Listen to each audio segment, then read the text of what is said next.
This is Zenzi. That's Zanzi. She's not okay. Her autism is raging. Here's the deal. My name is Zenzile Londolozi.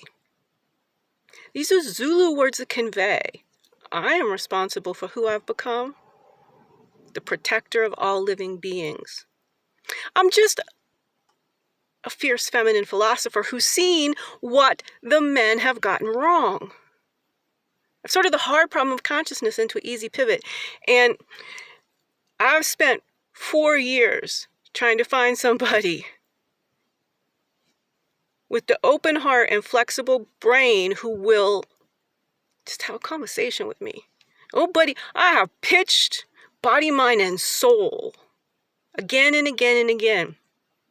Bespoke pitches to have conversations with people about what I've discovered as a Carnegie Mellon degreed philosopher about consciousness. Turns out there's only one man I can go to. That's right. I'm working really, really hard, very dedicated. Who knows how long it's going to take.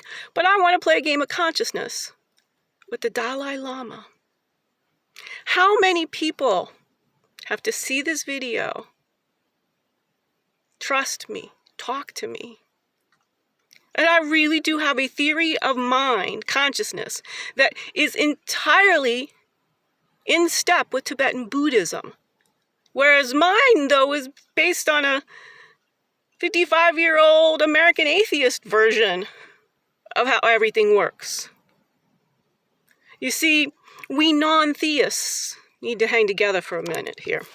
And we need a wise feminine. I don't have any people. All this argumentative, what passes for atheism is a very combative, masculine, simply going, look, you've convinced me logically. Here's all the stuff of the world. Here's the elements. There's no superpower or magical unexplainables. So how does consciousness exist in that scenario? Well, I would really like to talk to His Holiness the Dalai Lama about this.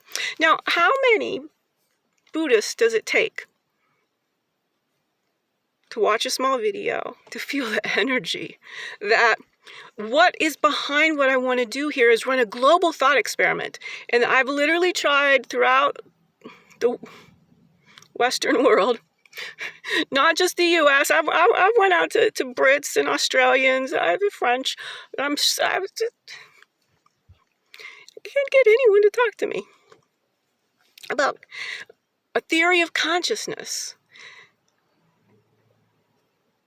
that unites us as one species using evolutionary logic plus love intertwined. Here's what the men just couldn't do, haven't done, don't see even the reason to do so. Neurobiologically, we think differently based on gender, but not in any rigid way. This is a very, very meta cognition level. Because what you have to understand is it's quantum physiology. I'm the inventor, discoverer, creator of quantum physiology. The way you try to bump together the quantum world and the neuroscience stuff, it's all very ludicrous. You're comparing potatoes and kiwis. It's like, well, they're ovoid brown food stuff. This is how deep science goes because of the reductionism of breaking everything down into parts. So you got all this small data about small different parts, and nobody's doing the complex life-centric thinking to port those things up into action. You understand what you're saying. You do understand what you're saying. Take string and duct tape theories. I got questions. Why don't we all just believe it? It's like we name things and then we go around going, I know what the name of this thing is, and I can regurgitate what I heard from this sciencey website. And then there's this bullying. Show us the paper, show us the paper. You just don't have enough degrees. You haven't been indoctrinated enough or long enough by the men, so we don't trust you. What has happened to the wise feminine over the course of the last 2,000 years? Right around 2,500, you've got all your Buddhism. Everything was on point happening in India. There was a lot of intelligence going on. We've got data from China as well. We've done a drastic harm to the species by obscuring, destroying, and just outright dehumanizing the vast data of the African traditions. There was so much wisdom that we've lost because of all this separatism, which is essentially reductionism.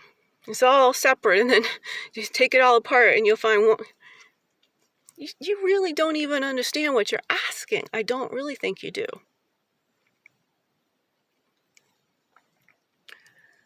We're going to self-extinct this species in approximately 30 years.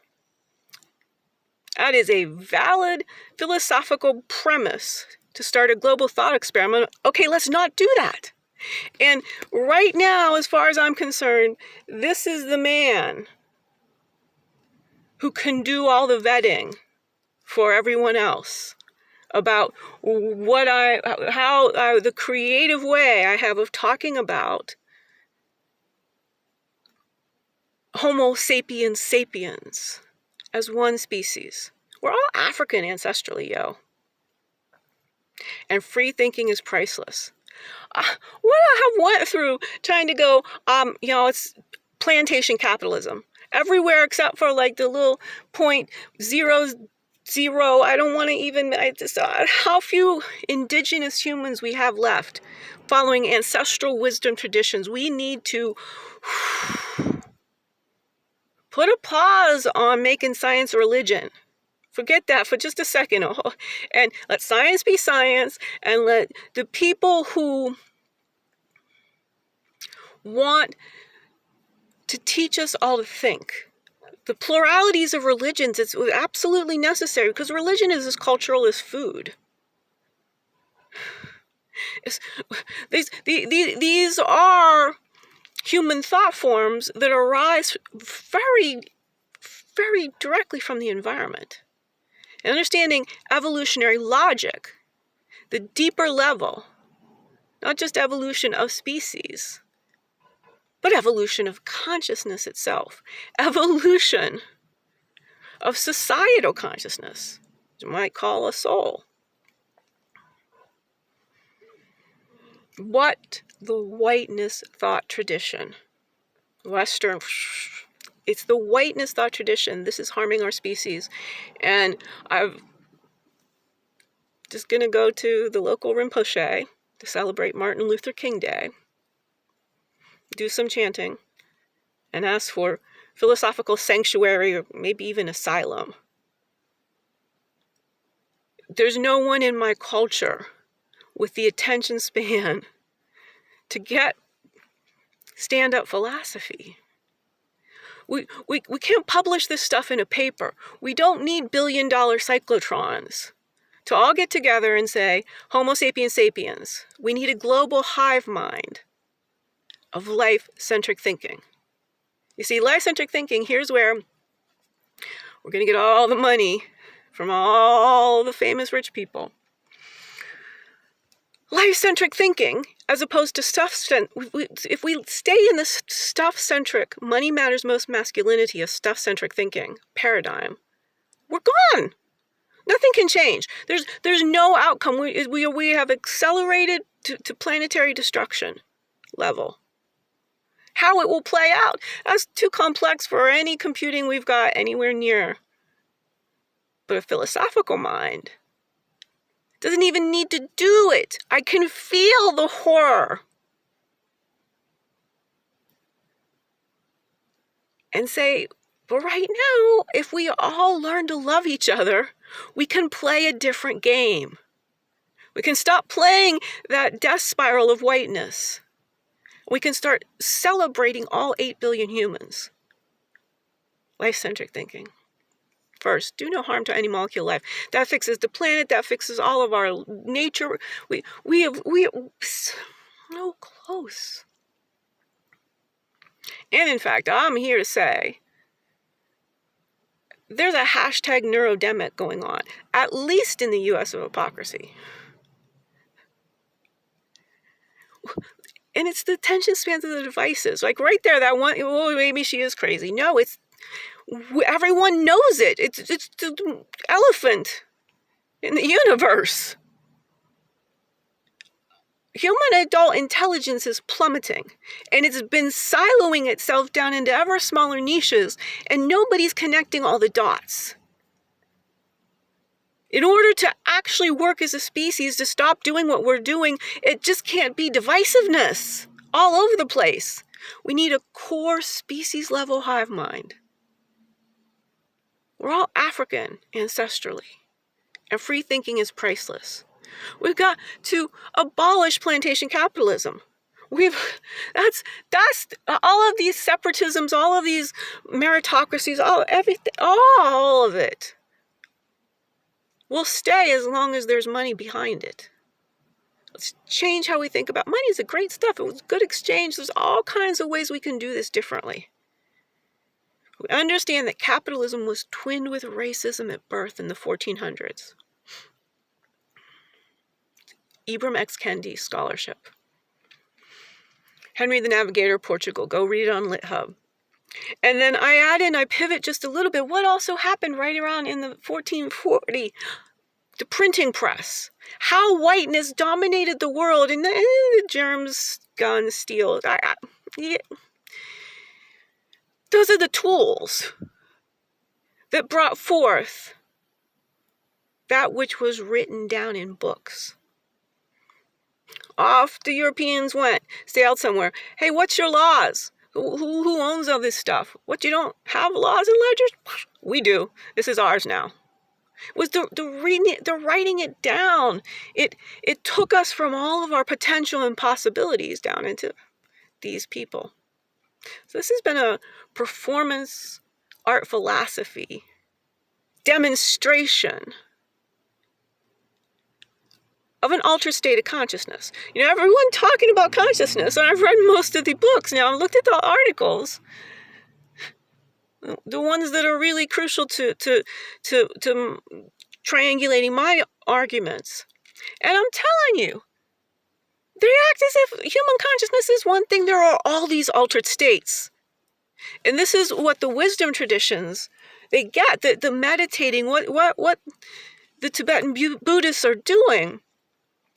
It's mindfully controlling how fast they use their consciousness. To what goals, to what speeds, what kind of terrains. All-terrain vehicle up in here. The Western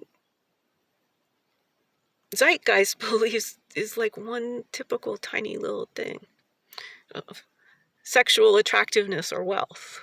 Doing them both together, really. That's nice. But there are other really cool ways of being human as well. Other ways to shine, other ways to do this and that. So, doing the global thought experiment for Martin Luther King Day, January 20th, 2025, as my pièce de résistance, opposition, I want to start shouting, "You're hired" to people. Help me find the funds to do a documentary about how I get from this little small town through my local Rinpoche, whose story had touched me, his escape that he was imprisoned in his country for who he was in his history. I'm not okay with that. And I think he's going to equally be not okay with what happened to me in my own country, where my civil rights were violated. I've been criminalized for sleeping, staying alive. I'm doing all this work over here to pull together these global thought experiments to find somebody. There's nobody smart enough to understand what it means to know what consciousness is. Nobody in the U.S. of hypocrisy has a big enough attention span to see that this is the game we all want to know how to play. Getting all of our opinionatednesses and special ideas out into the world. It's what everyone really wants to do, is figure that out. Like, how to be just the person you are, how to spend your day just going on and on and on till the break of dawn. About, like, the parts of being human that you're interested in. There's a guy just, roller skating by. There's a young family, been out on a hike. There's so many great things going on.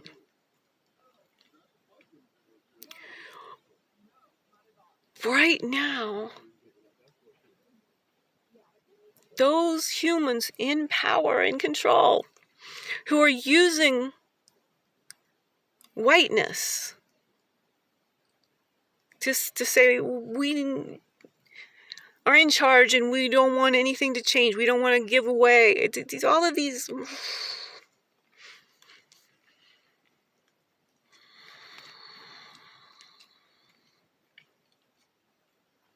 Let's all just start playing. Help everyone be exactly who they are. The more of us who aren't forced, round pegs into quadrilateral bunkers of corporate capitalism. We have to fix the economic system. That's all.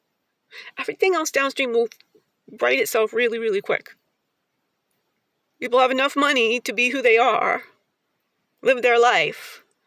Everyone's going to be creating music, art, philosophy.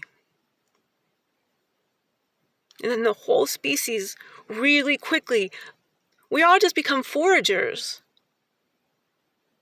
for our own right livelihood. And then all the money gets exchanged and it flows to where it should be, and it just all works out.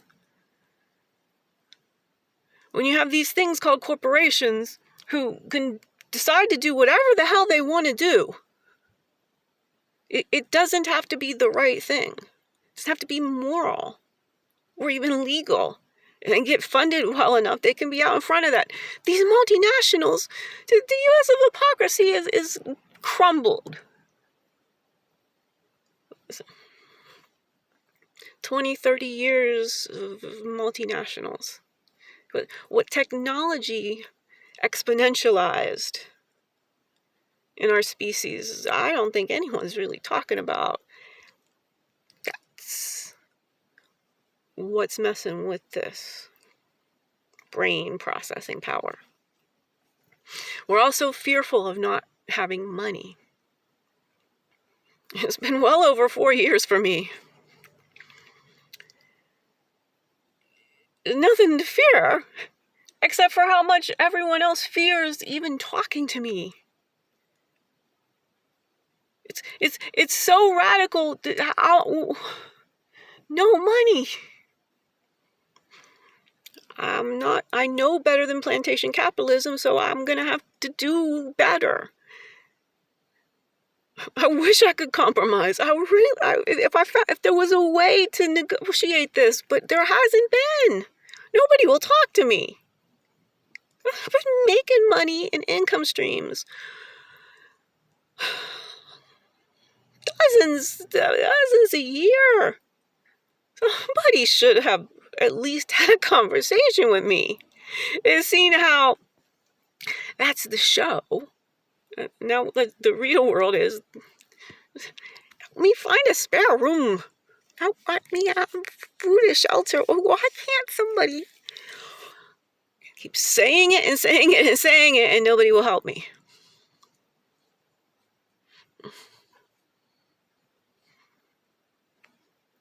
It's happening to so many humans. This is what suicide is all about.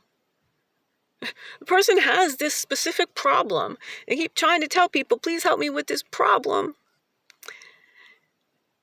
And you go over 20 minutes.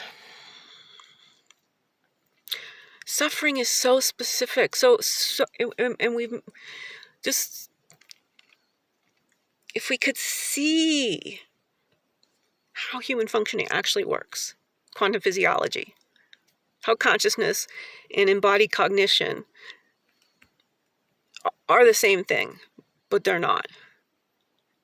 The way that, where's the subconscious? Anybody ever told, we got all this brain mapping brain, we know everything's everywhere. Where is the subconscious? I mean, that's not supposed to be all the processing power, right? There's the graphic. I can't find any real accurate reference, but it comes through Bruce Lipton's world. 40-bit conscious processor, 40 million bit. I'm here to tell you, I have spent the proverbial 10,000 Malcolm Gladwell units like every single year for 4 years, and it's got me nowhere.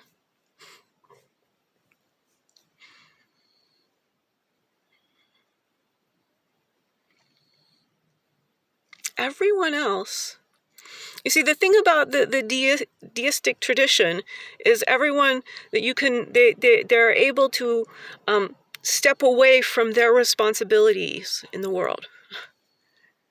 The deity will, willing, and but all the data we have shows that those of us here can act as if we care about other people. We can act as if. It's fun, it's fulfilling for me to go, I've got this great idea. And no one would listen, and the idea got bigger and bigger and bigger and bigger and bigger and bigger and bigger. That's how it happens when you've done the logic. And you know that saying, hey, everybody, all 8 billion, and let's find somebody to fund that we can do this campaign and get this to every nook and cranny of Earth as equitably as possible. We're a theory of consciousness. We're all one species. And if we start caring about life again, if we go back to our ancestral wisdom, it could fix things really, really, really quickly. 2 words I could tell you how to fix global warming quicker and more securely certain than anything tech could ever create. Cambrian explosion. Let the trees take over. When we stop taking down the trees, can we stop not understanding forest fire cycles? Can we stop polluting this, that, and the other thing, altering the water cycle so that everything is desertification all over the country? We've got to stop making things. We gotta have a global pause. We gotta, on purpose, do the pandemic for reals again. Gotta trim down. In fact, like, just limit everything. No more extractions. No more taking away no development lands, right? Just rewild things. That's the key. When you understand and you put the quantum and everything pulls together here. Every human life is here to do something cool on the planet. And why are we inhibiting that from occurring by sequestering all the wealth with just a few people? Put the wealth out into action for everyone to be using. everyone benefits, when everyone's got a right livelihood. This has been Zenzi. This was a Socratic improv to hopefully get to ultimately talk about consciousness at the Dalai Lama's Mind and Life conference, next one. I'm ready as soon as possible. Harmony.